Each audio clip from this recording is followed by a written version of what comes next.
18 h, merci à tous de nous rejoindre pour l'information sur RTI 1. Le Conseil des ministres de ce mercredi a essentiellement porté cette fois encore sur la lutte contre la propagation du coronavirus sur le sol ivoirien. Au nombre des mesures arrêtées, l'entrée en vigueur à partir de demain jeudi du Fonds spécial de solidarité lancé par le chef de l'État. Pour la première vague, ce sont 177 198 ménages du district d'Abidjan qui vont recevoir une aide financière de 13,3 milliards de francs CFA et aussi des vivres et non-vivres. Du ministère de la Solidarité, de la Cohésion sociale et de la lutte contre la pauvreté, en liaison avec les ministères concernés, le Conseil a adopté une communication relative à l'opérationnalisation du Fonds national de solidarité et de soutien humanitaire COVID-19. Ce fonds spécial, dédié aux personnes vulnérables, entrera dans sa phase opérationnelle dès le 23 avril 2020 dans le Grand Abidjan, épicentre de la pandémie, pour s'étendre à l'intérieur du pays à partir du mois de mai 2020. Suivant les bases de données des ménages vulnérables disponibles, couplées avec un ciblage communautaire, inclusif et participatif afin de garantir plus d'équité et de transparence, 177 198 ménages ont été identifiés pour bénéficier de cette assistance humanitaire en raison de 75 000 francs CFA par trimestre pour un coût global de 13,3 milliards de francs CFA.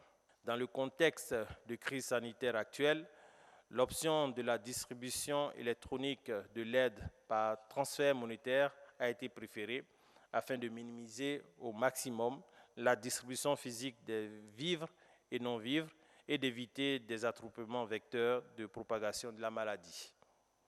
Ainsi, la distribution en vivres et non-vivres se fera avec le concours des comités de veille sanitaire qui existent sur l'ensemble du territoire national.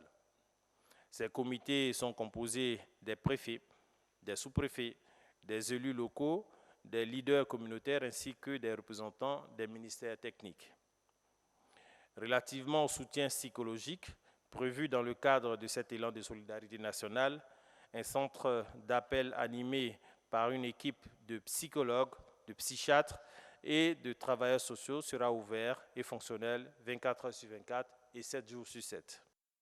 Le district autonome d'Abidjan apporte son appui au groupement de sapeurs-pompiers militaires, unité engagée dans la lutte contre le coronavirus.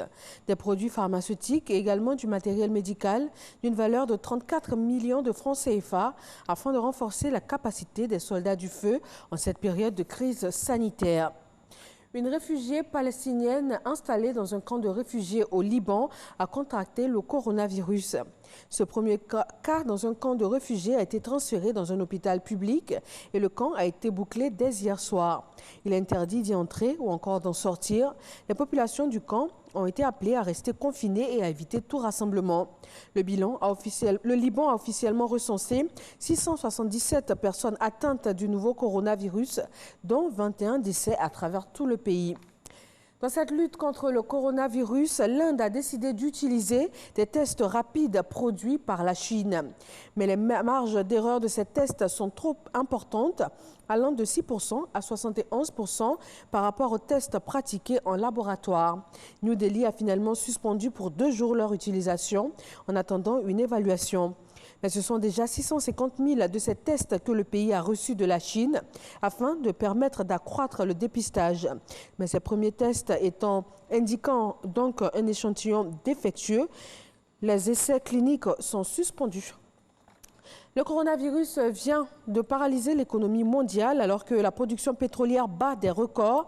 La Russie et les pays de l'OPEP, l'Organisation des pays exportateurs de pétrole, vont réduire leur production à partir du 4 mai. Les capacités de stockage de pétrole sont saturées. Les professionnels affirment que la hausse des stocks reflète exactement la baisse de la consommation mondiale. À raison d'1 ou 2 millions de barils par navire, il y a en ce moment 120 à 160 millions de barils qui flottent. Et puis au Togo, suite à l'arrestation de Gabriel Agbeyome Kodjo hier mardi pour s'être autoproclamé chef de l'État, les évêques du Togo ont appelé les autorités à le libérer et plaident pour une solution politique. L'ancien Premier ministre et candidat à la dernière élection présidentielle attend d'être déféré devant le procureur de la République. À l'issue de ce défèrement, le procureur pourra alors ouvrir une information judiciaire avec ou sans mandat de dépôt. Voilà, c'est tout pour ce bref point de l'actualité. Merci de votre attention et on se retrouve à 20h sur RTI 1.